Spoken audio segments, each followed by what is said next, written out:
আমি শুধু আপনাদের জন্য আজকে মনোনয়ন পত্র দাখিল করতেছি। আমার চাওয়া পাওয়ার কিছু নাই। রাজনীতি না করলেও আলহামদুলিল্লাহ আমরা ভালো থাকবো। আমার বাবাকে আপনারা সেই সম্মানটুকু দিয়ে গেছেন।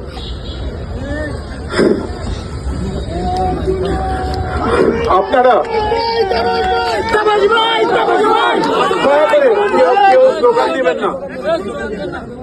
আপনারা সুখে দুঃখে সবসময় আমার বাবার পাশে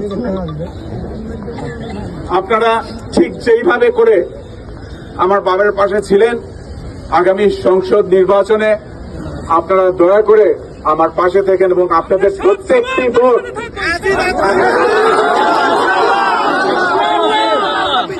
আপনাদের একটি ভোট আপনাদের থাকবে এক একজনের জবাব।